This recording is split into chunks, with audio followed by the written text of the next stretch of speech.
जय श्री राम मित्रों, मैं पंडित शिव पाराशर आप सभी का स्वागत करता हूं आपके अपने इस YouTube चैनल पर। मित्रों, 12 प्रकार के लग्नों के प्रभाव के अंतर्गत आज हम चर्चा करने जा रहे हैं कर्क लग्न पर कि कर्क लग्न में जन्मे हुए जातक का स्वभाव कैसा होता है, चारित्रिक विशेषताएं क्या रहती हैं, क्या गुण क्या अवगुण उसमें होते हैं और साथ ही किस प्रकार का व्यवसाय या नौकरी करना उन्हें पसंद है। लेकिन उससे पहले अगर आप हमारे चैनल पर नए हैं तो हमारे चैनल को कर लीजिए सब्सक्राइब, साथ में बेल बटन जरूर दबाएं। मित्रों, जैसा कि आप सामने देख रहे हैं, ये जो उदाहरण कुंडली आपके सामने है यह है कर्क लग्न की। आप अपनी कुंडली को खोलकर देख लीजिए। अगर उसमें पहले भाव में 4 लिखा हुआ है जिस प्रकार आपके सामने उदाहरण कुंडली में है, या फिर कर्क लिखा हुआ है, तो आपका जन्म हुआ है कर्क लग्न में। यह चर स्वभाव जल तत्व स्त्री समलग्न है। इसकी जाति ब्राह्मण है, इसके स्वामी चंद्रमा हैं, इसकी दिशा उत्तर है और इसकी जो आकृति है वो समुद्री जीव केकड़े की है। कर्क लग्न का जो अधिपति है वो चंद्रमा है। और मित्रों, आप जानते ही हैं कि चंद्रमा कभी भी स्थिर नहीं रहते, वो प्रतिदिन घटते घटते घटते घटते अमावस्या तक घटते हैं, फिर उसके पश्चात बढ़ने लग जाते हैं और पूर्णिमा तक बढ़ते हैं। ठीक उसी प्रकार इस लग्न में जन्मे हुए जातक का स्वभाव बड़ा ही चंचल होता है, बहुत ही चालाक होता है। ऐसा जातक स्त्रियों की बातों में बहुत जल्दी आ जाता है। उसके स्वभाव में बुद्धिमता होती है, बुद्धिमान होता है वो, और स्त्रियों की भांति ही कोमल होता है, क्योंकि चंद्रमा जो हैं वो स्त्री कारक ग्रह हैं, तो सॉफ्ट नेचर का होता है। और जैसा मैंने आपको बताया कि चंद्रमा कभी भी स्थिर नहीं रहते, घटते बढ़ते रहते हैं, उसी प्रकार से इस जातक के जीवन में भी अनेकों उतार चढ़ाव आते हैं। जीवन में स्टेबिलिटी यानी स्थायीपन बहुत ही लेट आता है, बड़ी मुश्किल से आता है, और कई जातकों का तो जीवन ही बीत जाता है लेकिन उतार चढ़ाव ही समाप्त नहीं होते। चंद्रमा मनसो जातस, चंद्रमा मन का कारक है। ऐसे जातक में गॉड गिफ्टेड है ये चीजें कि वो दूसरे की मन की बातों को जान लेते हैं, क्योंकि उनके अधिपति चंद्रमा हैं जो सभी प्राणियों में मन का अधिपत्य करते हैं। कल्पना शक्ति बहुत अधिक होती है क्योंकि मन के कारक हैं चंद्रमा, और मन से तो कल्पना ही निकलती हैं, तो कल्पना शक्ति इनकी बहुत अधिक होते हैं, नाजुक स्वभाव के होते हैं।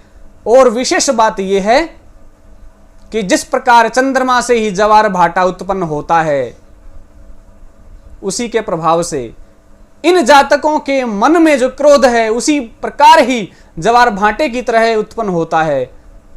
अधिक क्रोधी लेकिन तुरंत शांत हो जाने वाले, बहुत आदर्शवादी होते हैं, अपने मन की बात दूसरों को कम ही बताते हैं।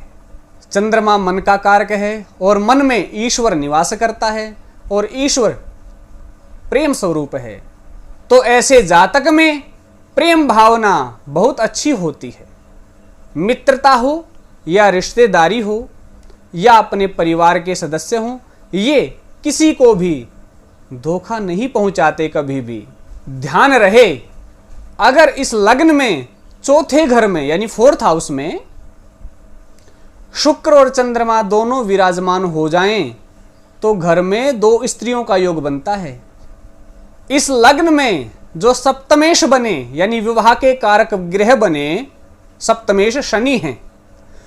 अगर सप्तम पर क्रूर ग्रहों का प्रभाव पड़ जाए, मंगल और शुक्र की स्थिति अच्छी ना हो, शनि भी पीड़ित हो, तो गृहस्थ जीवन पूरी तरह से अशांत हो जाता है। गृहस्थ जीवन में बहुत ज्यादा परेशानियां आती हैं, पत्नी हठी स्वभाव की मिलती है, अधिकांशतः देखा गया है, जो जातक इस लग्न में जन्म लेता है, चाहे वो पुरुष हो चाहे वो स्त्री हो, विवाह से संबंधित धोखा उन्हें जीवन में जरूर मिलता है। ये हमारा सैकड़ों कुंडलियों पर अध्ययन है। जिस प्रकार चंद्रमा हमेशा चलायमान रहता है, इनके जीवन में भी परिवर्तन होते रहते हैं।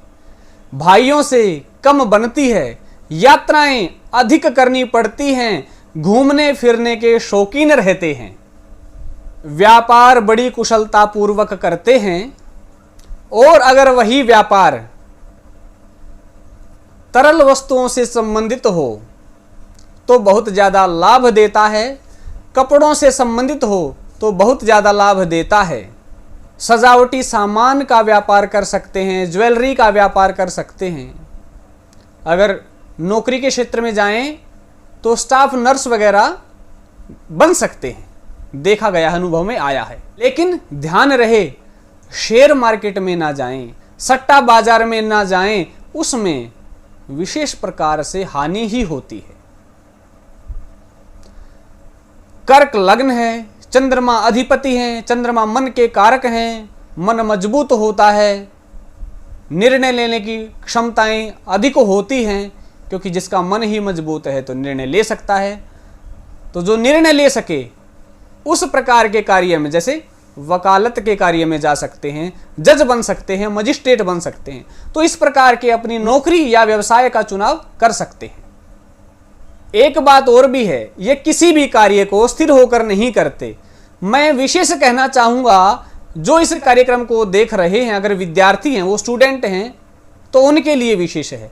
अगर